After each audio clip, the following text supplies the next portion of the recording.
Welcome everybody to our Inspiring Agritourism webinar series. I'm really excited by the guest that we have today. Personally, I've had the pleasure of experiencing her agritourism product recently, and I know that she's got a fabulous story to share and a wonderful agritourism product that will inspire many of you looking to develop on-farm accommodation experiences. But just quickly before I do introduce our guest, as you all know, the process of our webinars, and we are coming towards the end of the series, so I'm sure those of you, whether you're here live or watching the recording, are quite familiar with the process, but I will hand over to our guest who will do an introduction, so introduce their agritourism experience. And then I've got some questions that have been prepared relevant to this particular product. And then we will also open up for Q&A for those people that are here with us live. So without further ado, I would love to introduce you to today's guest. We have Suze, or Suzanne, but I've been told we're allowed to call her Suze, Miller, from Boho Cartel, which is an absolutely gorgeous property in southern Queensland, just north of Toowoomba in a little place called Crow's Nest. But I won't steal your thunder, Suze. I'm sure that you can tell a much better story than me. So I would love to hand over to Suze to give us an introduction to Boho Cartel. Thanks, Linda, and thank you so much for having me, and thanks everyone for joining. Yes, I thought I might just start by telling you a little bit about Boho Cartel, because I guess there's a few different components that make up the business. So we are predominantly a glamping retreat. We're based in Crow's Nest in Queensland, and we sit on 80 acres. Our property that we live in is also on the retreat as well. We currently offer 6 accommodation options, which are our bell tents, and they're various different sizes, and we sleep up to 20 people. So we are predominantly aimed at the group market. And I guess in terms of who we are attracting, we're looking at people from Brisbane, the Gold Coast, Sunshine Coast, as well as Toowoomba and surrounding areas. So that's the glamping retreat. In addition to that, I have a wedding and styling business. So I work with some local wedding venues such as Bunny Canellan, if you're familiar with them. And I also offer event styling and hire services on site at the retreat as well. So in terms of how Boho Cartel started, it's kind of a bit of an accidental business. So we're from Sydney, so we'd actually moved from our little apartment in Bondi Beach and moved to Como in the Sutherland Shire. During COVID, I was working from home, I was working in recruitment. My partner Lee also works in an office role, and I guess I was just craving a bit of a more creative outlet. So I thought it might be fun to camp in the garden. And with that in mind, and as you do, I went online and actually bought my first bell tent. So when that arrived, I thought, I'll set it up, and I wonder how it would look if it was styled. And then I was like, well, it would be even more fun if I set up a surprise picnic for Lee, my partner. So yeah, set that all up in the garden. And I actually posted that story on my personal Instagram. And yeah, got an amazing response. Things went really well. And I guess it snowballed from there. And I started getting requests from people wanting their own picnic experience. So from that, the accidental business was born. I created Boho Cartel. So that was, I guess, my picnic business during COVID that started. So I would travel hours on a weekend, setting up picnics for people in parks, in their back gardens. And I guess from that, my biggest desire was actually to run something like this out of my own property and offer guests a truly immersive experience that involved overnight stays. And yeah, I guess that's where the idea was born for, moving to my own property. So, we decided to search for a rural property to make that happen. Obviously, the borders were closed, travel was an issue. So I was scrolling every day on thousands of properties.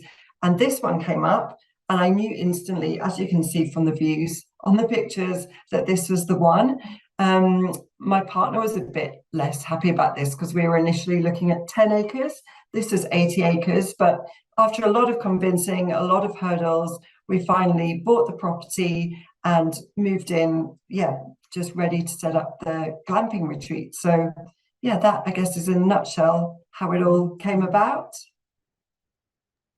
Suze, can you tell us a little bit about the types of things that you offer at Boho Cartel? Because it's not just accommodation, and as people can see from the photos now, the experiences that you offer are quite special. Are you able to share a little bit more about that side of the business for people?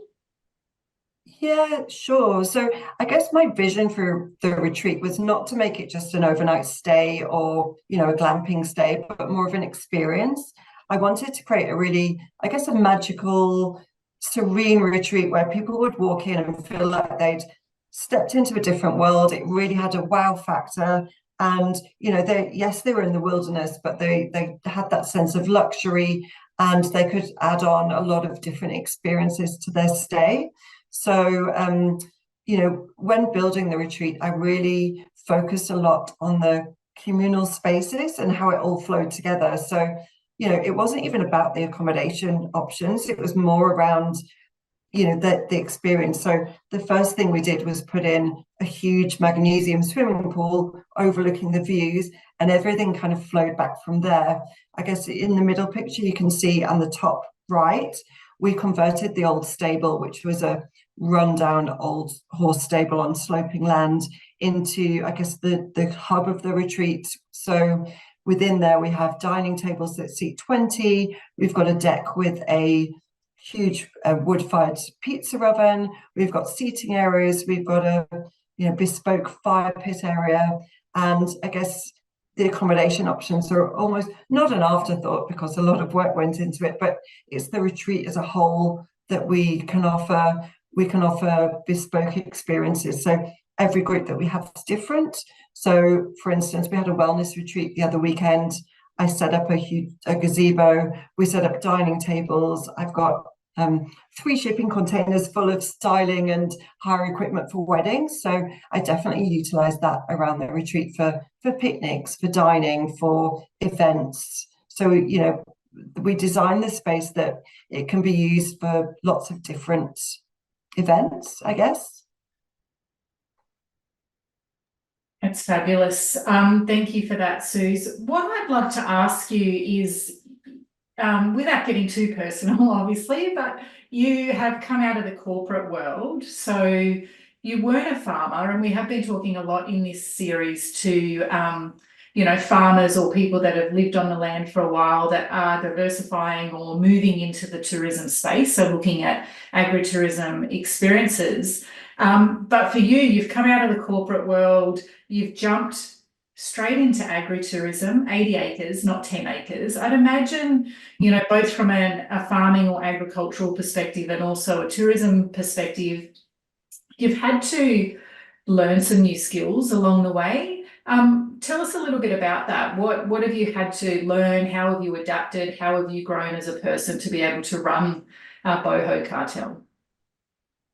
Yeah, oh gosh, pretty much everything was learnt from the ground up. So I guess farmers would be in a much better position because they understand their land and how to work it. So look, I basically, when we arrived, because we had 4 months from completion to moving here because of the border closures, it completely rewilded.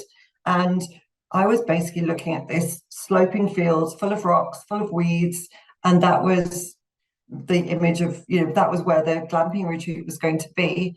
So I had to work out what we could do and how we were going to do it.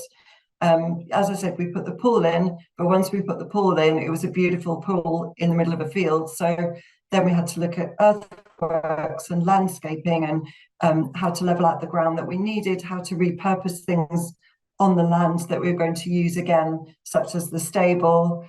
It was literally everything from the ground up. I've learned a lot of skills from gardening to agriculture to working with trades, making decisions costing thousands of dollars that I've never had to do before. So yeah, it was a massive learning curve. And Lee, my partner, he still works full time. So it was up to me really to manage the build and design it as well. Yeah, wow. We were just talking about before everybody joined on the line about partnerships and marketing. I'm really curious from that perspective, Suze, like, tourism is all about storytelling. I love that you've already used language like, creating immersive experiences. You've been able to, create something that really attracts people and appeals to people. But what about marketing and partnerships with other organisations? How important has that been in the establishment of the business? Yeah, it's been huge because obviously we moved here from Sydney and we didn't know anyone in the area. We didn't know anyone who was doing anything like us. So I was lucky enough to be approached by the High Country Hamlets. So they are a tourist organisation, a membership organisation for tourism organisations in the region. And I guess that was pivotal in building relationships, finding out the lay of the land in terms of what others were doing in the tourism industry, and also forming really good partnerships. For instance, that's where I met Bunny Cannellan, Kate from Bunny Cannellan. They're a very well-known wedding venue, and I became on board with them as a stylist. And I actually became secretary of the committee for a year, held the office. So it was great to really forge relationships with the local community. And yeah, I also joined South Queensland Country Tourism as well. So that's High Country Hamlets, but on a much larger scale. So yeah, that's kind of really taught me, I guess, or built relationships with other tourism operators and helped form partnerships, which I think is very important for anyone going into this market. Absolutely. Tourism is built on partnerships. Before I continue with my questions, does anybody that's live on the session have any specific questions that they'd love to ask Suze in relation to Boho Cartel? Otherwise, I'll keep firing away. Nothing from you, Casey? I was just going to say it sounds amazing. And there's like in our region specifically, like as someone who works in the tourism industry, like it just sounds like such an amazing thing that I can see a lot of our community leveraging off things like this. Like, and it's not that you haven't put a lot of work into it, you most definitely have, but it's something that sort of just sparked from a small idea that's now turned into this amazing business. So it's really inspiring. So yeah, it's just it's I'm sure it's not an easy thing to do, but it's just super exciting. So yeah. Absolutely. Thank you. Thank you so much. I guess I want to get real now. And what I mean by that is, it is, as Casey has said, I've been to Boho Cartel. It's gorgeous. And Suze, you put a lot of energy and you can see the attention to detail, inside the glamping tents. It's quality, it's comfortable. You can see that you put a lot into creating a really high quality experience for your guests. But what I want to ask you is around the challenges in establishing Boho Cartel. And I guess what I'm interested in, we often get a lot of, farmers or people that own a little bit of land interested in things like glamping tents, and see it as potentially, a low cost entry option to get into on-farm accommodation.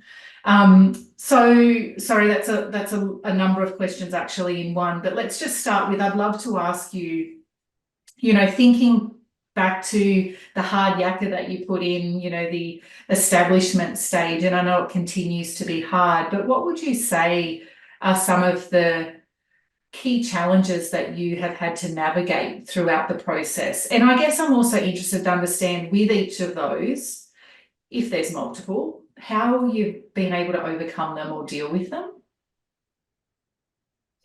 Yeah, so I guess, as you said, bell tents are, I guess, the entry level. You obviously have to look for the quality tents because a lot on the market are not built for the Australian climate. They're not going to wear well. They're not going to be waterproof. So I went with a company called Breathe Bell Tents, and they are, I guess, top of the range. So whilst it's not anywhere near as expensive as building a cabin per se, you are paying for the quality. However, it does come with its ups and downs as well. So, for instance, one thing that really hit me was the weather, and actually nature itself has been an issue. So when we first moved here, there was lots of flooding.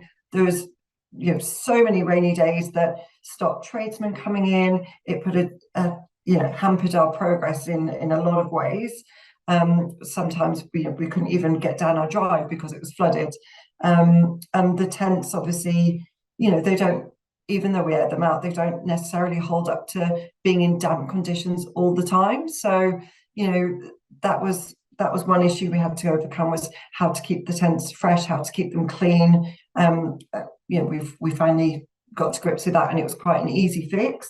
But in our first glamping retreat, we put in solar panels, which gave hot water to a shower. It actually gave power to the generator to be able to have electricity. And rats chewed through it one winter when they were making a nest in there. So there's lots of different things where you spend all this money, time and effort, but you can't actually control nature. You can't control the weather. You've just got to work with it. And then on the other hand, we've had risk of bushfire as well. So, that's been a huge challenge, which was unforeseen and has, cost money, but it's something that you learn to live with. So I guess that would be one thing to definitely think about. Money obviously is king when you're doing a build, and we didn't come into this with a strong project plan or a strategy. It was very much, I felt like it was a work in progress, very much an evolving thing. So you have to live on the land for a while and get the feel of the land and how it's all going to flow together. So you put the pool in, and all of a sudden we were like, okay, now I want tiered decks behind the pool. So we can have a marquee on the top deck, we can have a dance floor, we can have yoga. And then it was like, okay, well, now what's going to be either side? Then the tent pads come in. So it was all the bigger picture rather than let's just put a tent up in the field, put a bed in it and see who comes. There was a lot more, I guess, design work that goes into it and thought. And I think if someone's planning that, it would be, to work out how people are going to get in and out of the site, how private is the site, what are you going to put in there? Do they need, as we did on the initial site, do they need solar panels to be able to have a hot shower? So there's lots of different things that go to make the guest experience, rather than go, okay, let's buy a tent, as I did when I was in Como back in Sydney, put it up in the garden, put it on Instagram, and it's going to be great. There's a lot more, I guess, to it than that.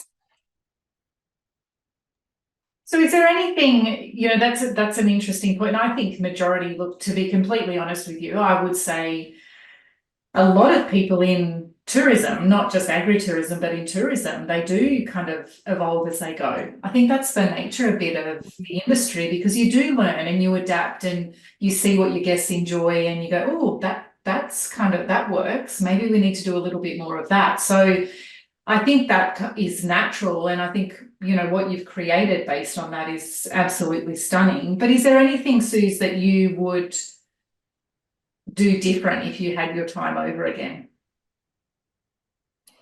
I probably would put more of a strategy in place and actually plan my time out more effectively. Obviously, you can't dictate when you can get tradespeople on site. You can't dictate the weather, but I found a lot of things I was just jumping from task to task, and the overwhelm is real because you've got so many projects on the go at one time. You're converting the stable. You just got a donger delivered on site that was an old mining donger that you're ripping out.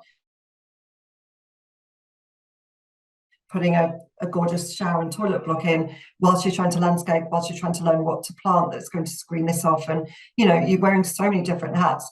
At the same time, you've still got to, you know, live and manage your home and your personal life, and also look at marketing as well, you know, getting the word out there when you're so in the thick of what you're doing that you go, okay, you know, you still need to market the end goal and the vision that you have to people who you think will be your ideal customer. So it's wearing all those different hats and not having a structure in place where you block out your time. So this time I'm going to work on the land. This time I'm going to think of content ideas and put things together and take pictures that don't show the digger in the background and show the pretty thing. So, you know, I think definitely I would be more structured and probably ask for more help as well. I tried to do a lot of things by myself. Sounds like you were like the tradesman, the gardener, the designer, the marketer, the finance manager. It's like all of I those still am. still are. Still am. Yeah. Suze, Ruth has asked a question, great question, actually. I think this is an important one. She has asked just in the chat about your insurance. Did you find it difficult to get insurance? And if you can share anything about that process that you're prepared to share, that would be really insightful, because it is a bit of a challenging area for a lot of people. Yeah, so we went through elders insurance, and I've got business insurance. So I think it's the 100 mil liability that covers people when they're on site. One thing that is very difficult though is getting insurance for the bell tents. So that's one thing that I've actually spoken to a lot of different glamping operators about this. Ones that I really admire, like Nightfall in the Gold Coast hinterland. Have a look, they're amazing. So I've chatted to a few, and they're all finding it extremely difficult to get insurance for the bell tents. So if we knew there was a bushfire coming, we'd probably just go and rip everything down and stick it all in the shipping container. But certainly from a business insurance, anyone who comes here is covered. Yeah. Does that answer your question, Ruth? If there's anything else, feel free to put it in the chat box. I wanted to ask a little bit, Suze, around, you know, your style. I love your style. You know, you obviously invest quite a bit. Your website is great. You've got this real kind of, you know, hip kind of Instagram worthy style about, you know, your images, the look and feel. What did you do? Like, do you have a marketing background? How did you, because marketing is often a real challenge, particularly in agritourism, when we're talking to farmers diversifying into tourism, because it's very different to go from, you know, agriculture into tourism, which is a service-based kind of industry, and the way you promote it is very different. But you seem to do it well. Did you invest heavily in marketing in the beginning? What was your approach to marketing in general? Yeah, sure. So when I created Boho Cartel back in Sydney during lockdown, I had no experience really with Instagram. I was on Facebook. I had a personal Instagram, but never used it. And yeah, I guess when I was going to the picnics, I wanted people to see them and think, oh wow, that looks nice. So if you look back to my early Instagram, it's terrible. But I think I've just kind of evolved as I've gone. And yeah, I haven't had a marketing person per se, but I've taken inspiration from Pinterest is a big one. I'm always on Pinterest looking at inspiration. I follow a lot of different glamping operators and different, you know, people I find who have this similar aesthetic. So yeah, I've kind of not modeled myself off them, but I use that kind of imagery to get inspiration for mine.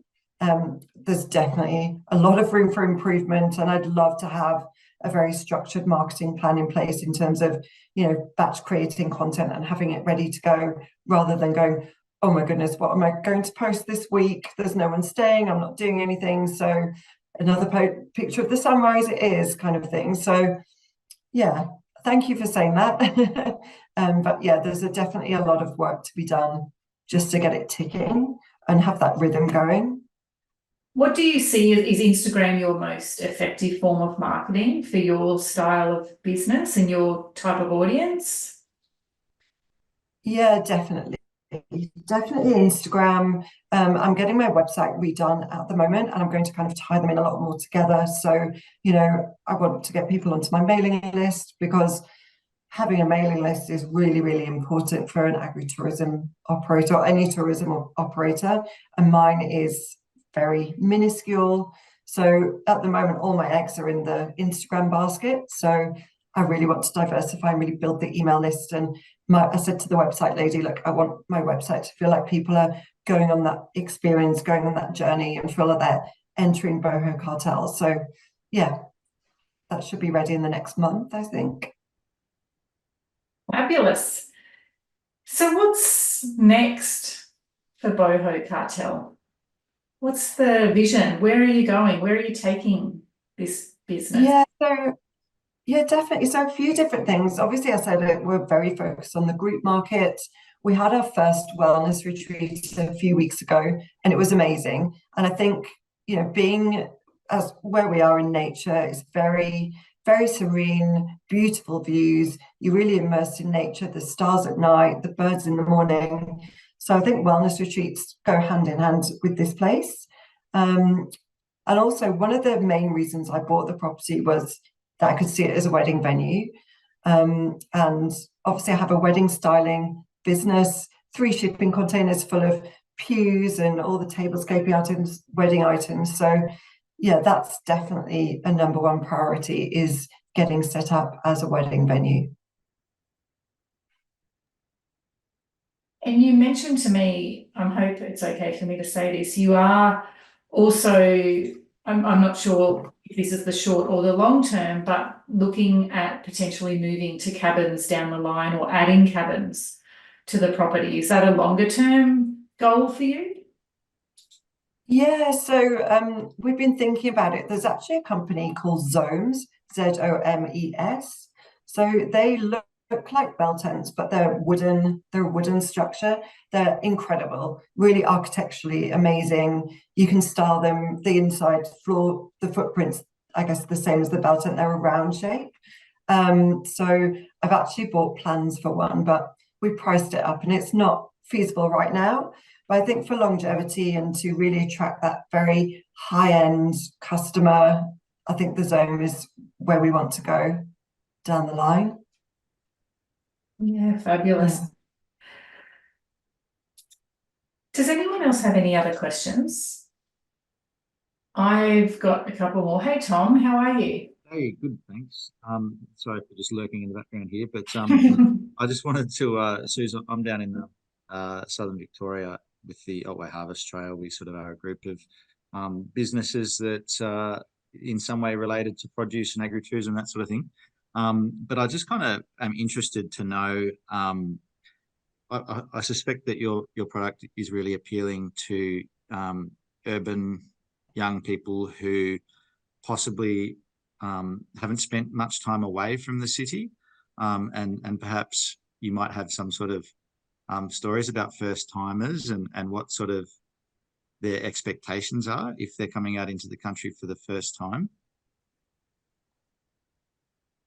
Yeah, no, absolutely. So I guess, yeah, you've hit the nail on the head. It is for people who, want something different from their weekend and want to get out the city, but don't want to, I guess, compromise on the home comforts.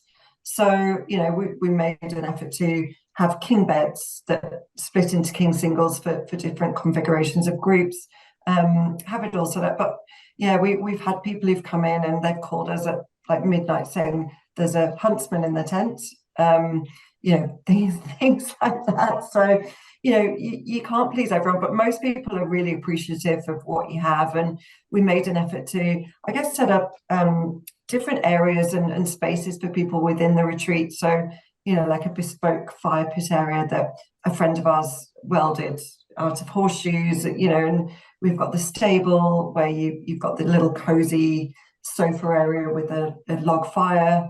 We've got the shack which is by the pool, so you can barbecue with your mates by the pool. So we've made an effort to have all the spaces, so when people come, they're kind of a bit wowed about what's there rather than complaining about the nature. Luckily, we haven't had any snakes in anyone's tent, so fingers crossed.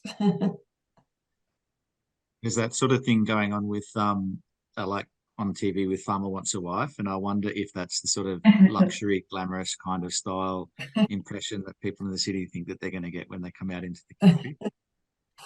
I haven't seen that show, but I'd love them to come here if they ever want to. It makes, that's a good question, Tom, because I think it's setting expectations. And I think, that's important. Like, do you do anything like that, Suze, in terms of if you've got people from the city, like warning them you're coming to the country, there can be spiders and, you're in the outdoors, and do you do anything like that? Or is that potentially risky? Like it could, scare them before they come? Or you don't see the need for that?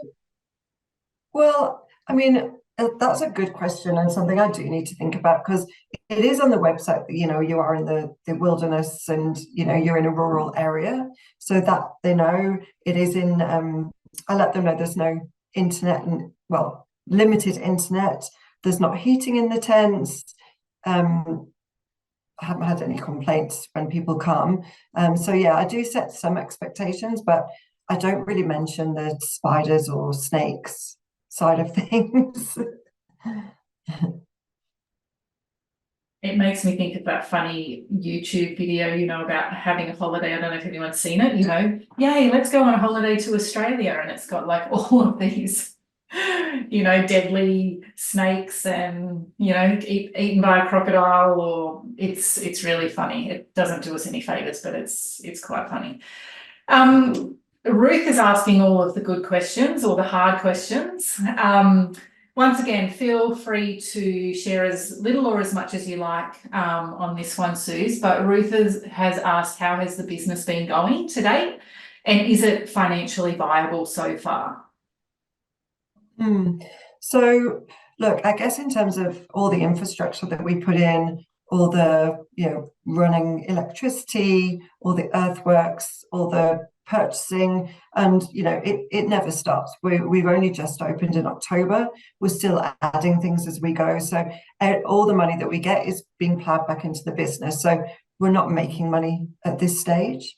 We're doing okay. We could always do with more bookings, but we're gradually getting the momentum there. But yeah, I wouldn't say yes, we're smashing it, we're financially viable, we're doing really well. It's a lot of what we're earning and what we've spent so far. It's either gone into the business or is going back into the business. Excellent. Thanks for sharing that, Suze. Last call for questions.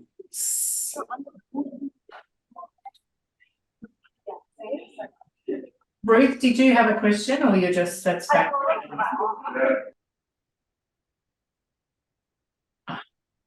She needs to just be in background noise. Okay, Tom's asked, do you use booking platforms? I have used Airbnb in the past for the initial glamping site. The new one's on Airbnb, but I found that it's been mostly word of mouth that's come through Instagram or through any ads that I've been running. On the new website, I will be looking at a booking platform. I think there's one called Little Hotelier or something that's apparently recommended. But at this stage, it's just been through, I've got a form on my website that people fill out. It's very time consuming, so I'm thinking, but I quite like the personal touch, because I guess every group is bespoke. I like to get to know them and see what they're looking for, and then talk to them about the different options that they might not have even thought about. So I think a booking platform, in a way, if I was just doing individual bookings, yes, but for groups where they're wanting that bespoke experience and I can talk to them about things, I find that's a lot better for me. Yeah, I would definitely recommend online bookings, but also it is about who your customer is or your ideal guest. And I absolutely agree with what you're saying, you know, that personalised approach. I think especially these days, we're a little bit overwhelmed with kind of digital and everything's online, and sometimes we feel like we don't actually speak to a human. So I think that personal touch is really nice. It made me think of another question just as you were talking, that I'd be interested to hear your thoughts, is around accessibility. So, and I think this is probably a real challenge for a lot of on-farm experiences, because often you know, it's dirt paddocks, you know, and we're not just talking accessibility in terms of, you know, people in a wheelchair, but there's obviously a lot of different specific needs that different types of people have.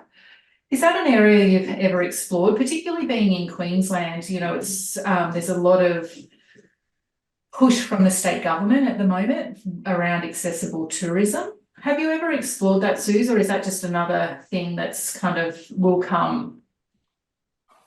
Yeah, look, it's not something I've explored to date, to be perfectly honest. And that's just because we've kind of got it to well, when I say bare minimum, it's a lot of work, but we've got it to the stage of opening.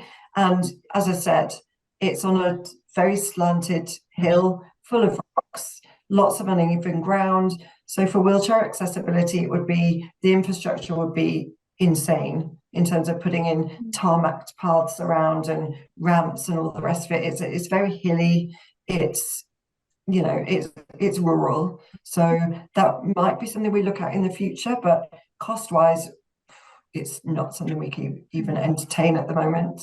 Yeah. Ruth's just put a comment in. Yeah, absolutely, Ruth. So she's just said in response to your response regarding the financial viability, she said that's completely aligned to her experience, and it really boils down to passion. You know, it's not always about making large amounts of money, it's passion, you know, the customer service, offering the alternative, you know, good stay for guests, and all money goes back into the business. And that's, I guess, what on farm, I mean, obviously you go into business with the view that you will eventually have an income from it. But I think also when we talk about agritourism, it's a supplementary income and in some cases a bit of a hobby, but I'm sure anybody listening to this webinar is not going to, you know, invest just in a hobby. There's got to be some form of return, and that's not always a monetary return. It could be, you know, building assets or, you know, social benefit or whatever it may be. Yeah, no, I agree. I mean, it's definitely not a get rich quick scheme by any means. You know, yes, it was my passion, and I've loved, even though it's been hugely challenging, I've loved building what we've built, and I guess, yeah, built kind of my dreamscape. Yeah, I didn't build it just to as a passion. I built it to earn an income at one stage. You know, it's going to be maybe in a few years' time when we start doing weddings, for instance, there'll be a higher return, getting more groups through the doors. So yeah, I think it will be an income generator at some stage, but at the moment, you know, I'm building something I'm really passionate about. Others who've been here are really passionate about it as well. So it's more for me getting the word out there and actually getting the bookings through the door. So spread the word, everybody.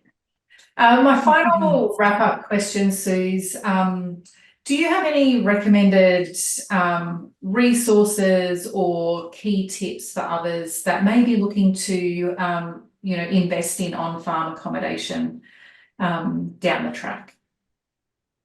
Yeah, so I wrote a few down. So yeah, when I was sitting in Sydney in COVID, I took a course by Sarah Riley called The Ultimate Glamping Business Startup Guide. So I found that was really helpful. It takes you from A to Z of how to set up a glamping retreat. She also has a podcast you can listen to, which has stories of other people who set glamping retreats up, called glamping business and unique holiday rentals. And there's also starting a glamping business by Glampitect, which is also a podcast, really useful. I would say definitely, yeah, join all the local tourism groups, go to networking events, tap into the local community. So ask them, like, who do you recommend for earthworks? Who do you recommend for gardening? And, you know, get local insider knowledge. I would say, yeah, I also reached out to Toowoomba Council before coming, just to find out what I could and couldn't do, told them of my plans and got it all ticked off before I got here. So I thought that was really important. But look, I go on the dog walk in the morning and I listen to podcasts every day. So not just on glamping. So I listen to, she's called Jenna Kutcher, Kutcher, called the Goal Digger podcast. I listen to Women in Business, Online Marketing Made Easy by Amy Porterfield. So yeah, lots of podcasts, I think, and they would be, I guess, my top tips. Nice. I've just written a few of those down. I do love a good podcast. Well, look, and I can send a list if anyone's interested. Yeah, if you could just send that list through to me, Susan, I can share that with everybody as well. We can include that with the recording. That would be really useful. Yeah, great. Well, look, unless anybody else has any further questions or has any tips that they'd like to give back to Suze or any kind of ideas for her, then we might wrap it up. All right, let's wrap it. Thank you so much, Suze. It's been a pleasure to hear your story. Keep up the great work. And thanks for inspiring others in building and developing an on-farm experience. Thank you so much for having me. I really appreciate it.